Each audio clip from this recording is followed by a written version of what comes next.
Seigneur, nous voulons te dire merci pour cette soirée une fois encore à l'écoute de ta parole. Nous voulons recevoir ce que tu as pour nos cœurs, ce que tu veux que nous recevions comme héritage, afin de demeurer en ta présence. Ta présence au quotidien. Merci pour cette journée. Seigneur, nous avons eu un beau temps et tu as décidé, Dieu du ciel, d'arroser en tout cas cette région où nous sommes, pour certains, arrosés par la pluie du ciel qui tombe en ce moment. Nous pouvons aussi, Seigneur, t'exprimer notre reconnaissance de pouvoir te louer, t'adorer, malgré cette pluie torrentielle, avec des orages. Nous sommes dans le calme, dans la tranquillité, en Église. Seigneur, c'est une grâce. Béni sois-tu, Père. Merci de nous faire du bien et de nous assister au nom de Jésus. Amen. Je voudrais, avec vous, proclamer notre passage de base, à savoir Actes chapitre 2, versets 41 et 42. Actes chapitre 2, versets 42 et 43. Ils persévéraient dans l'enseignement des apôtres, dans la communion fraternelle, dans la fraction du pain et dans les prières. La crainte s'emparait de chacun et il se faisait beaucoup de prodiges et de miracles par les apôtres. Alors voici ce que je voudrais souligner, c'est la persévérance. Persévérance dans la vie des apôtres. Oui, persévérance dans l'écoute et dans l'application de la parole de Dieu. Ce soir, un message m'est venu à cœur. Un verset clé du message du Seigneur, du sermon sur la montagne. Il s'agit de Matthieu chapitre 5, verset 5. Matthieu chapitre 5, verset 5. Nous avons tellement à apprendre, tant de choses à connaître, à apprendre dans le sermon sur la montagne. Matthieu chapitre 5, verset 5. Nous allons le lire ensemble. C'est un passage court, mais que nous aurons pu développer des jours sur des jours. Alors ce soir, nous allons nous en tenir à ce que Dieu a pour nous. Heureux les débonnaires, car ils hériteront la terre. Heureux les débonnaires, car ils hériteront la terre.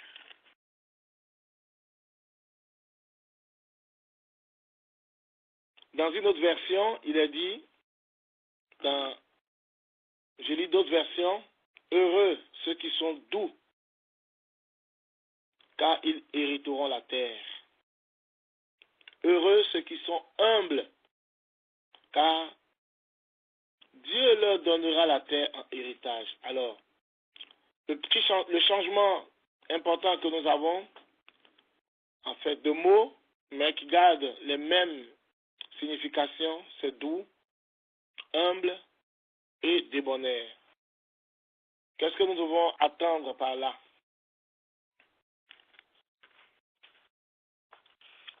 Doux, humble et débonnaire. Quand on parle de la douceur, dans la Bible, le mot grec qui traduit la douceur dont on parle ici, c'est le mot pros. Ce mot veut dire, de façon concrète, la douceur qu'a un animal apprivoisé. C'est-à-dire le caractère d'un animal qui a été domestiqué. Cet animal a été indompté et qui était indomptable a été donc dompté. De sauvage qu'il était, il a été dressé, il est à mesure d'être utile à son maître. Chez l'animal, nous avons ce caractère. Chez l'animal, nous avons ce caractère qui change la nature sauvage, qui change par l'aide du dompteur, l'aide du dresseur. La nature sauvage qui change avec le soutien et l'aide du dresseur.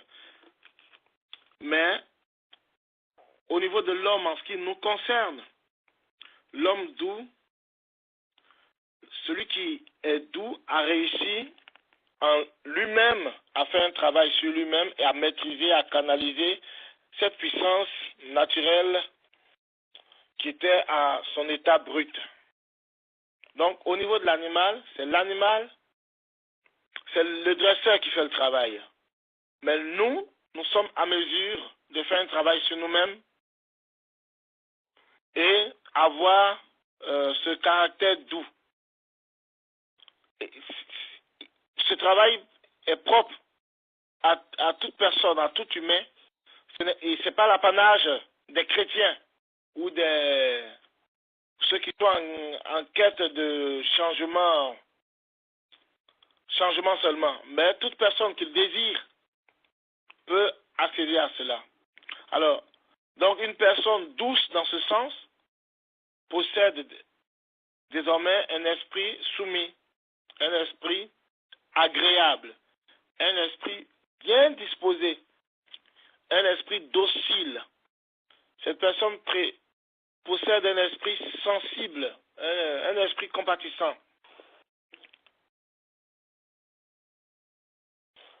Et la Bible nous le montre un peu, c'est une qualité que nous trouvons au travers des passages de la Bible, c'est une qualité que nous pouvons voir de façon à l'état naturel, à l'état naturel dans le tempérament féminin,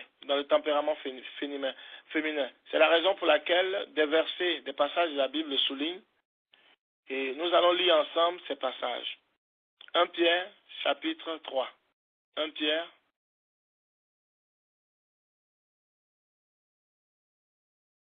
chapitre 3, verset 4. 1 Pierre, chapitre 3, verset 4. C'est l'apôtre Paul qui s'adresse aux femmes en les exhortant. Au verset 3, il dit, ayez non cette parure extérieure qui consiste dans les cheveux tressés, les ornements d'or et les habits qu'on revêt. Mais la parure intérieure est cachée dans le cœur, la pureté incorruptible d'un esprit doux et paisible qui est d'un grand prix devant Dieu. Un esprit doux et paisible. Et l'apôtre Paul souligne cette qualité, cette grâce que Dieu a naturellement donnée au genre féminin. Et il ajoute que cela est d'un grand prix. Cette pureté, elle est incorruptible, mais cette pureté est d'un grand prix devant Dieu. C'est-à-dire que cela tient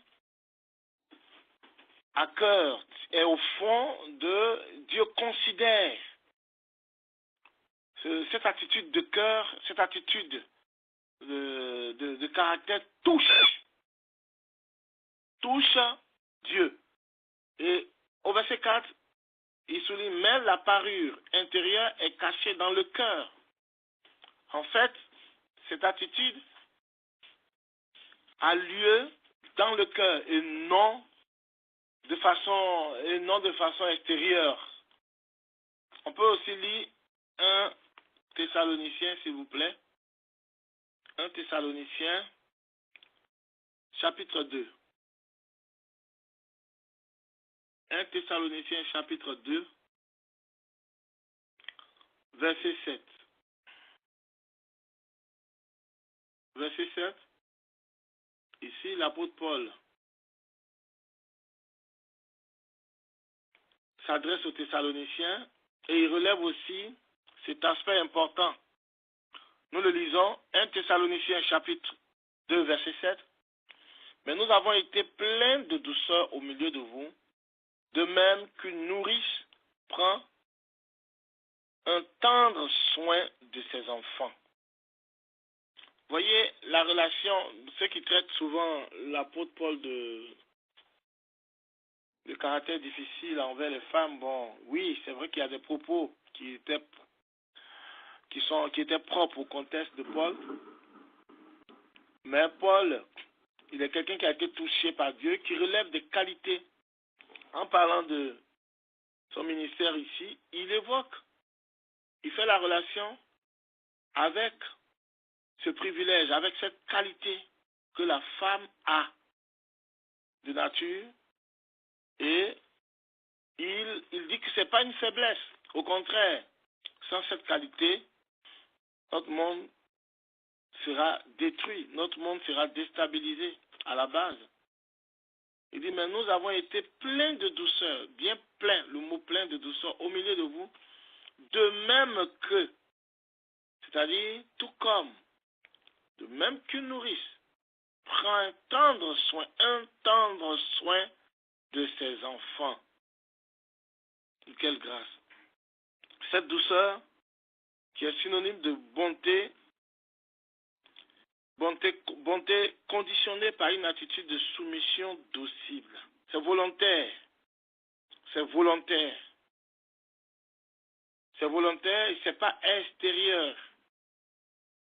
Ce n'est donc pas synonyme de faiblesse ou de vulnérabilité coupable. Non, loin de là. Ce n'est pas non plus un laisser-aller. Ce n'est pas non plus un laisser-aller parce que l'apôtre Paul, nous savons tous, c'était un homme de rigueur. On peut être doux, frères et sœurs, sans être faible. Ce n'est pas un caractère de faiblesse. Quelquefois, notre société demande la douceur, la non-violence, mais à quel prix? Il ne faut pas rechercher un compromis de paix à n'importe quel prix. Non, ce n'est pas cela la douceur. Une personne douce n'est pas nécessairement indocile ou timide. Elle ne manque pas forcément de confiance en elle. Une personne douce ne manque pas de confiance en elle. Quelquefois, notre société est une société machiste, une société de domination, une société de l'homme capable, l'homme fort, l'homme puissant. Ou quand on présente un caractère docile, doux, on est tout de suite mal vu, cela est mal interprété, on a l'impression qu'on est faible. Non, pas du tout. Pas du tout. On n'est pas timide non plus, on n'est pas indécis. Ce n'est pas parce qu'on manque de confiance en soi. Ce n'est pas être lâche, ni poltron, ni mou. Pas du tout. C'est pas ce que ça veut dire. C'est l'image que la société présente. Et malheureusement, on s'endurcit. On s'endurcit à l'intérieur et on s'endurcit à l'extérieur. On se fait du mal, quand bien même qu'on ait un cœur de chair et une nature physique charnelle, on est comme des pierres.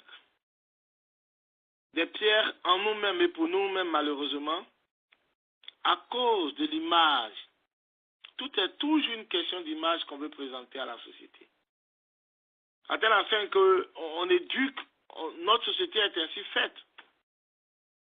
On éduque les gens comme ça. La société est éduquée comme ça. Ne te présente pas comme quelqu'un de faible. Arrête de pleurer. Tu es un homme.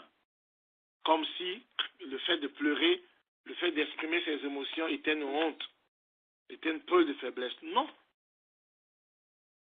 Non, l'apôtre Paul prend lui-même, lui qui était un homme, un caïd, comme on pourrait dire, de son temps, qui persécutait l'Église. Il dit, j'ai été comme une femme qui donne à une nourrice, qui prend soin avec tendresse de ses enfants. C'est une qualité. Le Seigneur nous interpelle ce soir à revoir les fondements de notre vie sur terre. Vous savez que c'est cette qualité que les femmes ont eue quand notre monde a connu les deux guerres. C'est cette qualité que les sociétés, certaines sociétés, où les hommes vont souvent en guerre, où les hommes s'adonnent aux activités les plus difficiles, c'est cette qualité que les femmes, les épouses ont pour pouvoir veiller à ce que la vie continue en dehors des hommes. Et je pense que si nous revenons à l'essentiel, à la base de ce qu'est la vie, nous allons beaucoup apprendre dans ce que la Bible nous enseigne et dans ce que le Seigneur dit. C'est plutôt, cette douceur-là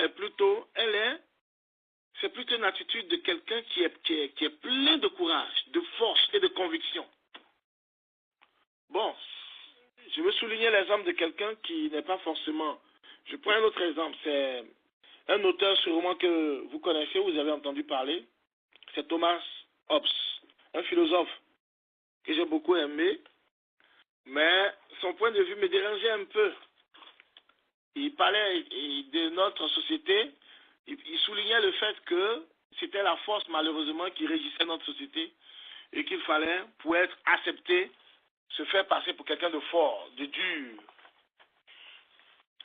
Et en ce moment, on te respectait. Mais si tu veux te faire respecter dans notre société, il faut que tu aies le pouvoir de l'argent, et les autres s'inclinent.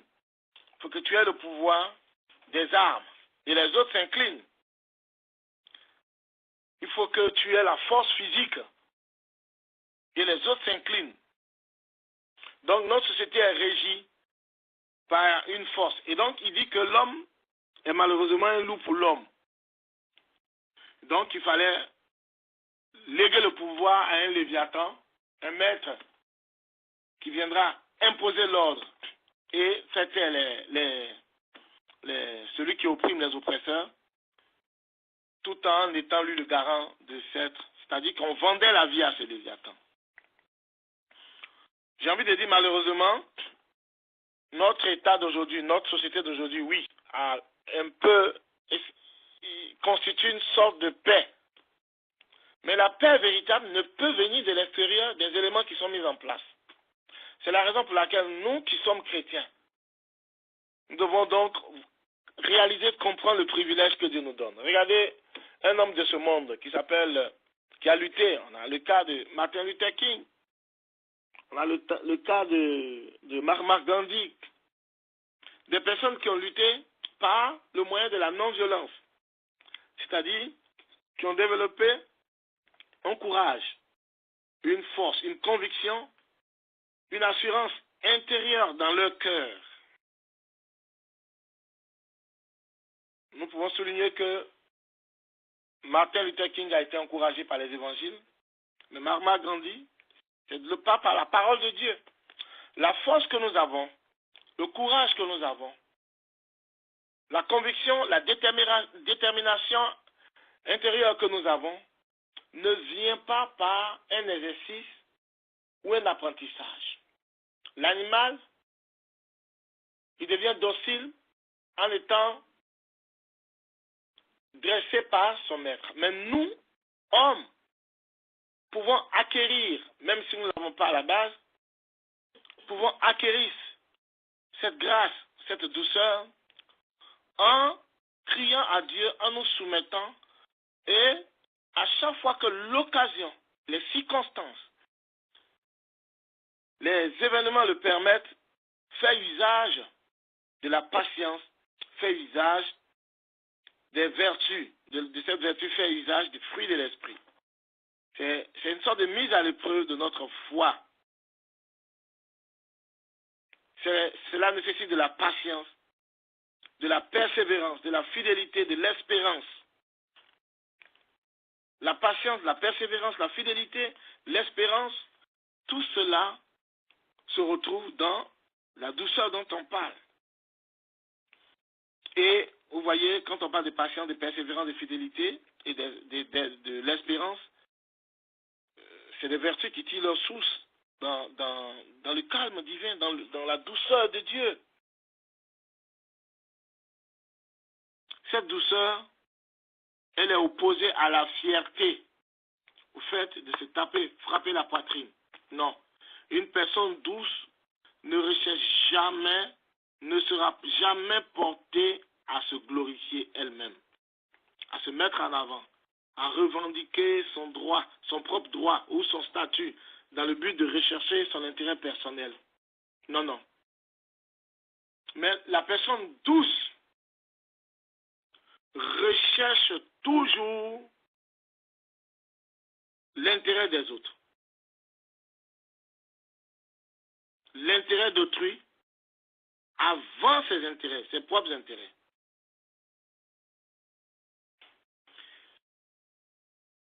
Quelquefois, on a affaire à des personnes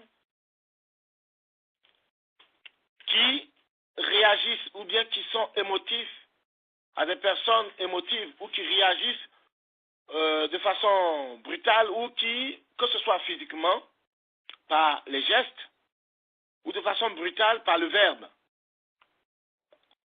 Et vous allez constater que ces personnes ont un fonctionnement presque identique. C'est de dire, ça ne me plaît pas, moi, j'aime pas tout ce qui est trouble, moi, j'aime pas tout ce qui est flou, moi, je ne supporte pas qu'on soit hypocrite, je dis la vérité. Bon, d'accord.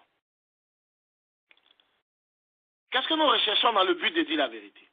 Ou bien le pasteur qui prêche, qui a la gestion de toute une église, et qui dit, qui tape fort sur le péché, qui tape,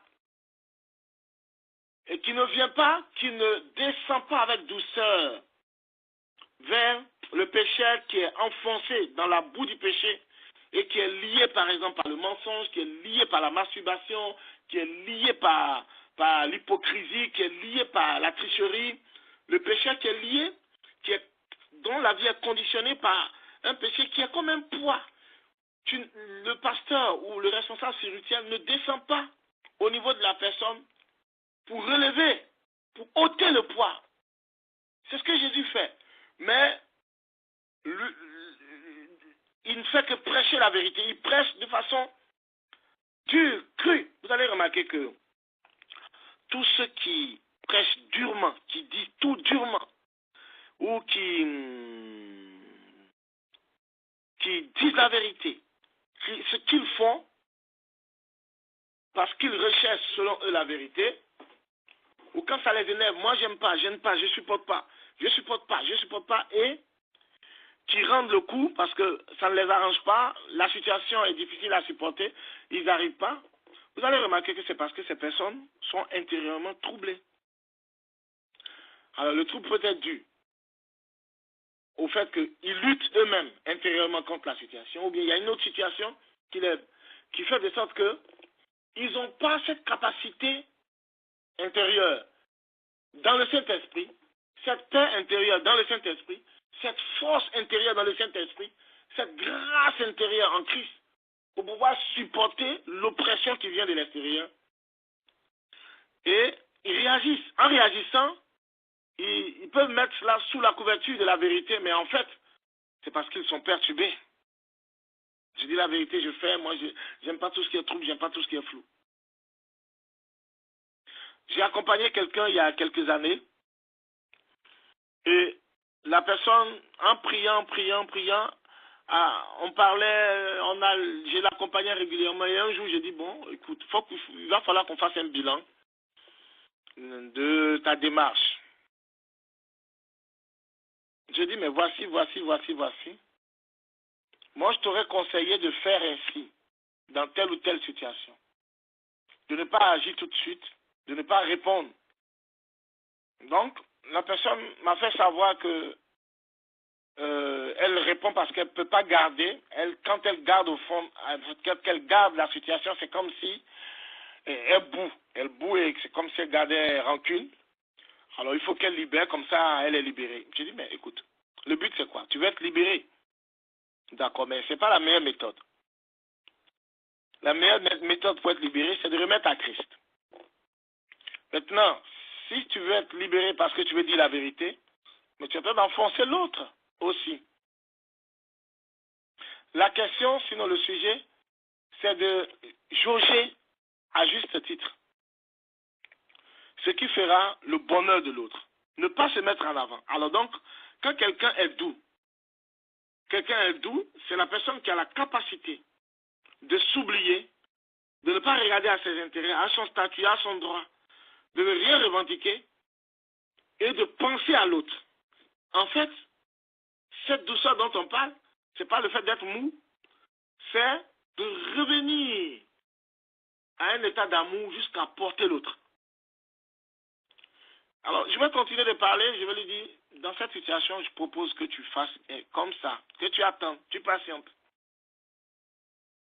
J'ai souligné tout à l'heure l'importance de la patience, de la persévérance, de la fidélité, de l'espérance dans cette attitude de douceur. Dieu tient compte de cela pour former les leaders. Et la personne va me dire que pourquoi est-ce que moi, je lui dis de faire ainsi, que on a toujours apprécié sa réaction, je suis la première personne. Je dis, les personnes qui t'ont toujours apprécié, tu verras que ces personnes, c'est les mêmes qui vont te condamner quand la situation va mal tourner. Ces personnes diront, c'est ta faute. Tu n'as qu'à ne pas parler. Tu n'as qu'à ne pas agir ainsi. Mais moi, c'est parce que je t'aime que j'ai eu le courage, après prière, de te dire, voici, voici, voici. Je vous assure que cette personne, j'ai vu un changement évolutif et j'apprécie bien cette personne parce que cette personne a fait énormément d'efforts. C'est pour ça que je prends l'exemple pour bien parler de la personne. La douceur dont on peut parler ici, regardez le cas, soulignant l'élément dont j'ai parlé, la persévérance, la patience, la fidélité et l'espérance.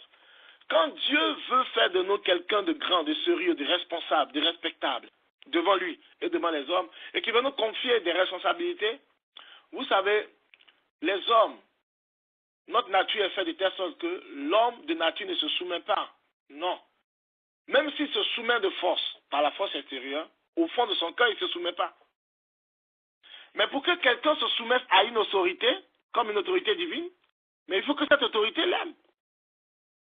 En dehors du christianisme, où le chrétien se soumet volontiers à Dieu parce qu'il a été touché par l'amour de Dieu qui est descendu jusqu'à sa bassesse. Est-ce que le Dieu des autres religions qui demandent des rites, vous pensez qu'ils sont soumis? Non. Ils s'obligent de se soumettre parce que s'ils ne se soumettent pas, ils subiront le châtiment de ce Dieu fort. C'est pareil, c'est ce que nous voyons dans la religion, les religions en général. Il y a des rites à accomplir, il y a des principes à mettre en place, il y a des observations, et les gens ne sont pas libres. Ce n'est pas une soumission parce que le cœur n'y est pas. Mais ce que Dieu entend de nous, c'est des leaders, des responsables, des pères de famille, des mères de famille, des grands frères, des grandes sœurs, c'est des chefs d'entreprise ou des meneurs, des penseurs, des hommes qui ont une responsabilité pour l'ensemble, qui sont prêts à une douceur qui veut dire se donner, se sacrifier. Ah bon, c'est le Seigneur qui s'est sacrifié. Mais un don de soi. Et regardez l'exemple de la Bible. Moïse. Je crois que c'est dans Nombres chapitre 12. Oui, si vous voulez. On va retrouver ça. Nombres chapitre 12. Hein. Nombres chapitre 12, verset 3, je crois.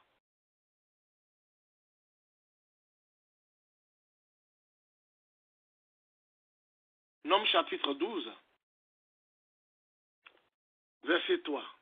Je lis. On commence à partir du verset 1. Marie et Aaron parlaient contre Moïse au sujet de la femme éthiopienne qu'il avait prise, car il avait pris une femme éthiopienne. Ils disent, est-ce seulement par Moïse que l'Éternel parle? N'est-ce pas aussi par nous qu'il parle? Et l'Éternel entendit. Or, Moïse était un homme fort patient, plus qu'aucun homme sur la face de la terre.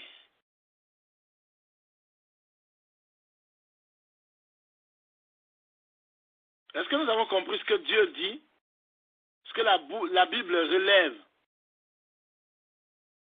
de la personne de Moïse?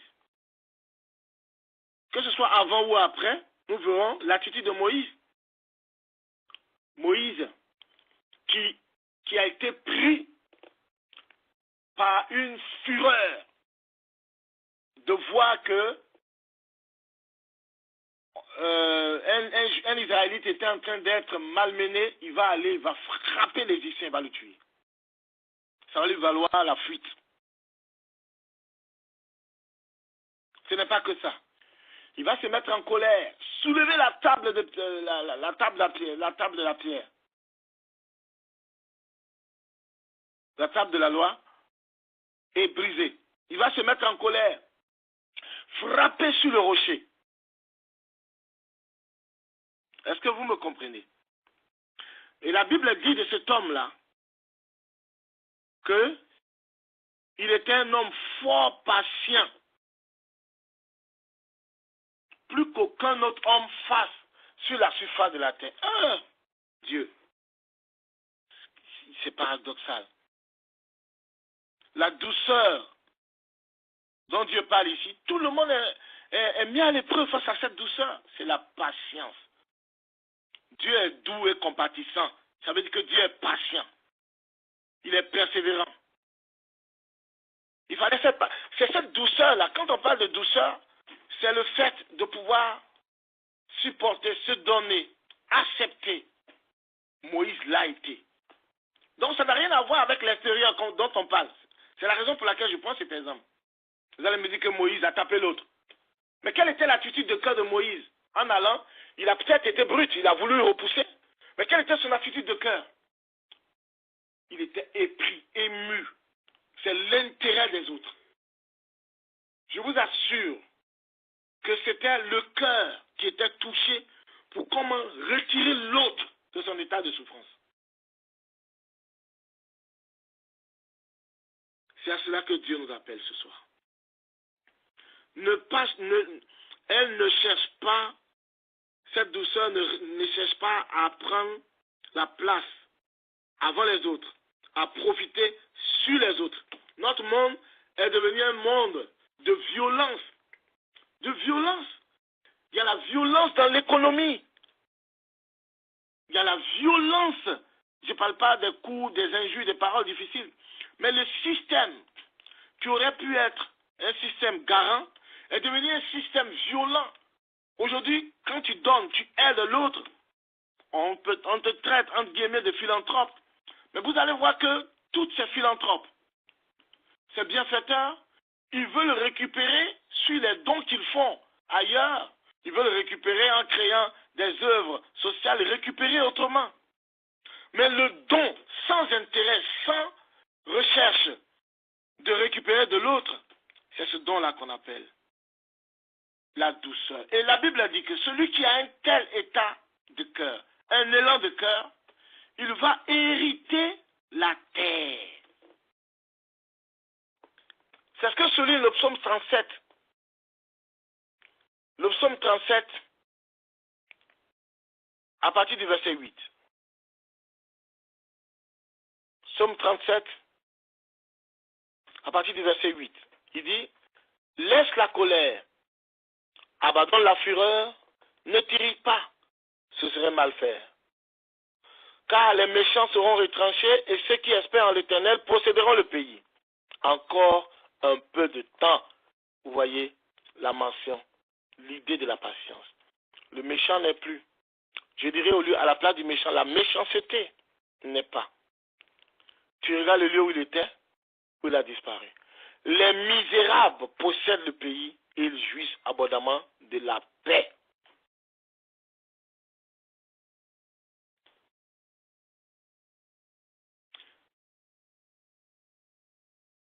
C'est cette attitude de cœur, cette douceur qui donne des ressources inépuisables. Ce n'est pas une attitude de violence ou de vengeance pour défendre ses droits, non. Lisons Hébreux. Hébreux, chapitre 10, s'il vous plaît.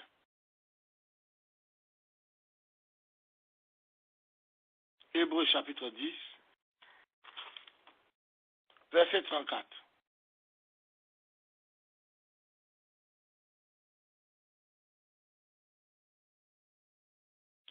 Hébreux, chapitre 10, verset 34.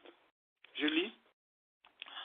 En effet, vous avez eu de la compassion pour les prisonniers et vous avez accepté avec joie l'enlèvement de vos biens. sachant que vous avez des biens meilleurs et qui durent pour toujours. C'est ça la douceur. Ce n'est pas être faible. Je ne laisse pas tomber pour dire, bon, je laisse tomber. Non. Tu laisses tomber parce que tu recherches ce que Dieu donnera de plus. Ça commence sur la terre ici. Vous savez que dans les entreprises ou même ailleurs, en ce qui concerne même dans notre vie, dans la société, c'est un caractère, c'est une attitude de cœur que notre société recherche aujourd'hui. Je vous invite à voir avec moi toujours dans Proverbe chapitre 16. Proverbe chapitre 16, verset 32. Proverbe chapitre 16, verset 32. Je lis Proverbe chapitre 16, verset 32. Celui qui est lent à la colère vaut mieux qu'un héros. Et celui qui est maître de lui-même que celui qui prend des villes. Il s'agit de la maîtrise de l'être intérieur. Ça, c'est le Saint-Esprit qui donne ces fruits de l'Esprit. Toujours dans Proverbe. Proverbe, chapitre 25, verset 28.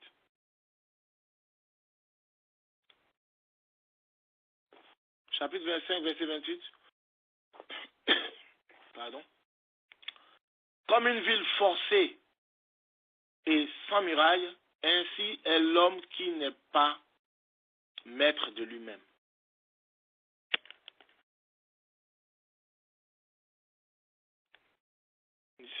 C'est vrai que le fait de rechercher selon ce que Jésus dit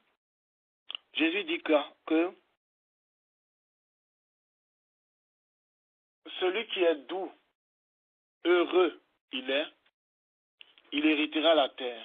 Vous êtes d'accord avec moi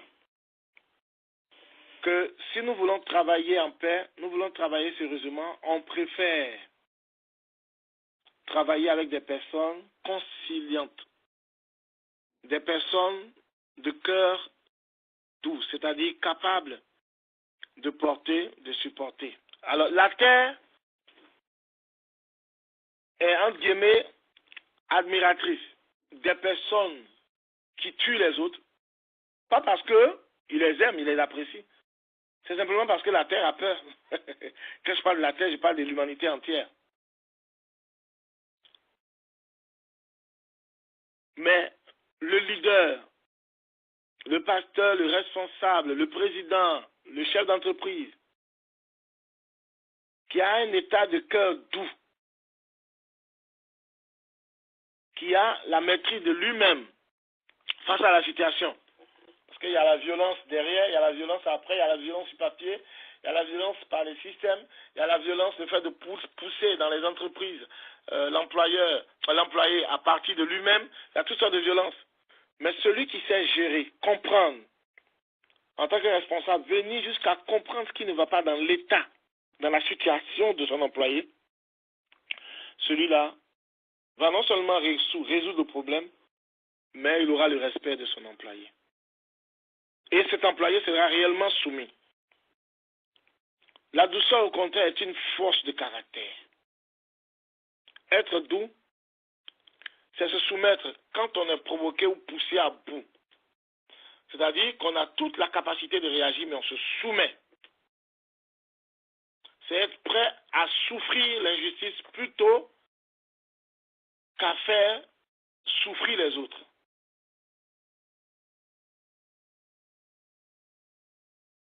Une personne douce ne se défend pas elle-même, mais elle s'en remet au Seigneur qui interviendra. Lisons ensemble 1 Pierre chapitre 2. 1 Pierre chapitre 2. 1 Pierre chapitre 2, verset 18. S'il vous plaît. Je lis la parole. 1 Pierre chapitre 2, à partir du verset 18. Serviteurs, soyez soumis en toute crainte à vos maîtres. C'est ça la douceur. Je vous parlais de cela tout à l'heure.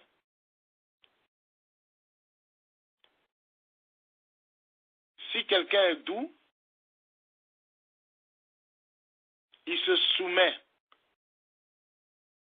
avec un cœur volontiers. Mais si quelqu'un n'a pas de cœur doux, il va se soumettre physiquement, d'apparence, mais le cœur n'y est pas. Un tel royaume connaîtra les difficultés. Je relis, serviteurs, soyez soumis en toute crainte à vos maîtres, non seulement à ceux qui sont bons et doux, mais aussi à ceux qui sont de caractère difficile. Car c'est une grâce que de supporter des afflictions par motif de conscience envers Dieu quand on souffre injustement. En effet, quelle gloire y a-t-il à supporter de mauvais traitements pour avoir commis des fautes? Mais si vous supportez la souffrance lorsque vous faites ce qui est bien, c'est une grâce devant Dieu. Et je continue, verset 21. Et c'est à cela que vous avez été appelés parce que Christ a souffert pour vous, vous les saints et les hommes, afin que vous suiviez ses traces. Lui qui n'a point commis de péché et dans la bouche duquel il ne s'est point trouvé de fraude. Lui qui injuriait ne rendait point d'injure, maltraitait, ne faisait point de menaces, mais s'en remettait à celui qui juge justement. L'élément que je voudrais que nous soulignions, c'est au verset 20. Mais si vous supportez la souffrance, lorsque vous faites ce qui est bien, c'est une grâce devant Dieu. La douceur, c'est de ne pas parler, quand même on a le droit de parler quelquefois, et de prier. La douceur, c'est de ne pas porter l'affaire en justice, quand même on a la capacité. Je parle du chrétien. La douceur, c'est d'être patient, même si on subit une injustice, et de prier. C'est la douceur qui manque dans beaucoup de vies, dans beaucoup d'églises, dans beaucoup de vies des chrétiens, dans beaucoup de couples chrétiens, dans beaucoup d'entreprises chrétiennes. Quand la douceur manque, toutes les portes sont ouvertes. Le livre de Proverbes, chapitre 25, verset 28 que nous avons lu tout à l'heure, elle ouvre une porte énorme. On se ferme la porte quand on manque de douceur.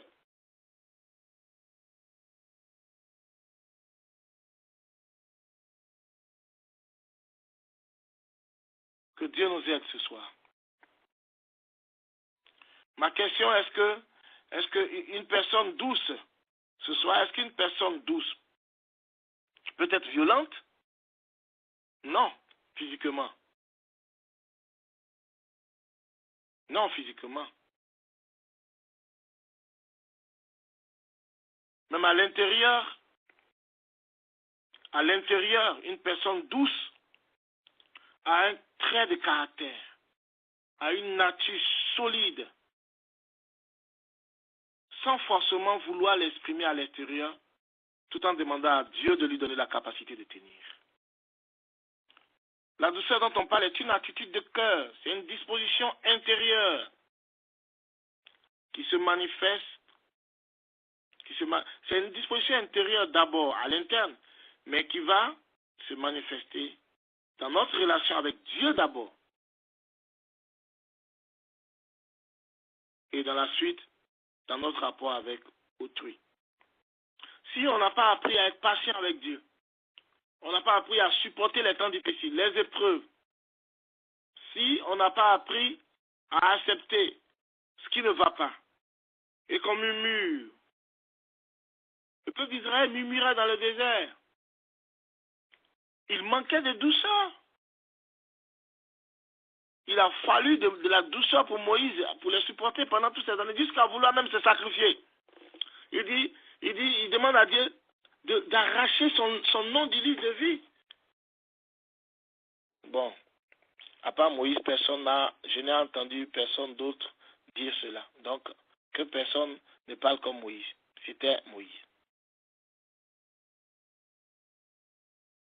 Donc, cette douceur-là, qui est une disposition de cœur intérieur, une attitude de cœur, nous le manifestons dans notre relation avec Dieu. D'abord, nous devons trouver cette paix, cette force intérieure, cet équilibre par les fruits de l'esprit. Galates 5, chapitre 22. Et c'est le Saint-Esprit en nous qui produit ses fruits. Galates chapitre 5, verset 22, que nous connaissons tous, que nous chantons, que nous avons. Il y a d'autres même qui ont des images de ça. On en parle. Pour certains, ça ne veut plus rien dire aujourd'hui dans la marche chrétienne. Mais le fruit de l'esprit, c'est l'amour, la paix, la joie, la patience, la bonté, la bénignité, la fidélité, la douceur, la tempérance. Et la douceur qui est le produit de Dieu en nous englobe tout cela. Une personne douce se contente de ce qu'elle possède. Elle n'a pas de jalousie dans son cœur. Combien de fois, parce que si la personne douce n'a pas retrouvé cette douceur, cette paix avec Dieu, mais ça va se voir dans ses réactions, dans ses rapports, en toute chose avec les autres. Elle va soupirer après, elle va toujours chercher à acquérir, à récupérer, à en avoir plus des autres. Elle va toujours avoir des luttes intérieures de la jalousie. Elle va toujours chercher à obtenir, que ce soit du matériel ou de la reconnaissance sociale ou du regard des autres sur lui, en bien toujours. Non. Et une personne douce ne tombe pas non plus dans la pitié d'elle-même. Elle ne se pose pas en victime de tout le monde. Oui, le monde est méchant, le monde est mauvais, on ne m'aime pas. C'est toujours elle-même qui râle, elle est toujours repliée sur elle-même. Vous voyez, on peut être mou, replié sur soi-même, se lamenter sur sa situation, avoir un air de pitié et puis ne pas être doux. Non. Cette forme d'attitude peut être avoir derrière des pensées pas bonnes, de dominer l'autre par la manipulation. Une personne douce veille, elle est conciliable et veille à ce que l'équilibre soit. Ayant reçu miséricorde, cette personne également, elle fait miséricorde, elle est prête, elle est toujours prête à faire miséricorde. Elle donne aux autres, elle aide, elle est prête à faire miséricorde. La douceur, c'est elle disposée à écouter, à apprendre des autres, à recevoir des autres. On peut dire qu'Abraham a été doux face à l'autre. Mais Abraham n'a pas été faible. Vous avez vu le résultat de ce qui a été dans la vie d'Abraham et quelle a été la conséquence pour l'autre. Abraham n'était pas mou, n'était pas lâche, n'était pas faible, n'était pas peureux. Mais Abraham avait une confiance, avait une relation d'abandon à Dieu. Pour être un homme doux de cœur, il faut que nous soyons désintéressés de tout. Que nos actions ne soient pas faites par intérêt. Et que nous nous abandonnons à Dieu à tout, par rapport à tout, en toutes choses. C'est très important. Je voudrais ce soir, le temps est avancé, rester sur cet aspect-là de la douceur. Que Dieu parle à nos cœurs ce soir.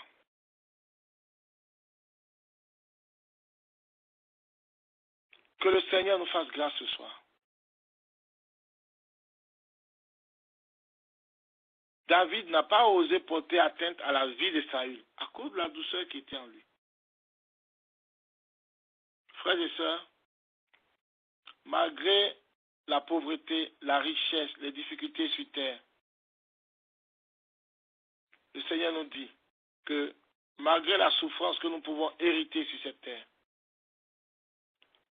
la personne douce qui fait confiance à Dieu, Dieu saura bien lui rendre cette justice et faire de telle sorte qu'à long terme, son droit soit reconnu. Même si dans l'immédiat, ce n'est pas le cas. Mais à long terme, le droit de la personne soit reconnu. J'ai d'autres versets, certains éléments que j'aurais souhaité souligner, mais compte tenu du temps, on ne pourra pas. Je voudrais nous inviter ce soir à réfléchir sur la douceur. Je parle de la douceur, l'attitude de cœur intérieur. Quelqu'un peut être physiquement robuste, mais doux de cœur. Vous avez remarqué, c'est un constat que j'ai fait, des personnes qui sont généralement robustes, costauds, qui font peur physiquement. Quand il y a des situations très très très émouvantes ou bien des situations qui touchent le cœur, c'est un constat que j'ai fait, j'ai constaté que c'est des personnes qui sont très sensibles, qui pleurent comme des bébés. C'est parce que ces personnes ont une confiance, peut-être, c'est moi ma réflexion, ont une confiance à l'extérieur, ils n'ont peur de rien, donc ils sont tranquilles. Cette assurance extérieure, peut-être, fait que ils sont tranquilles dans leur état d'être intérieur.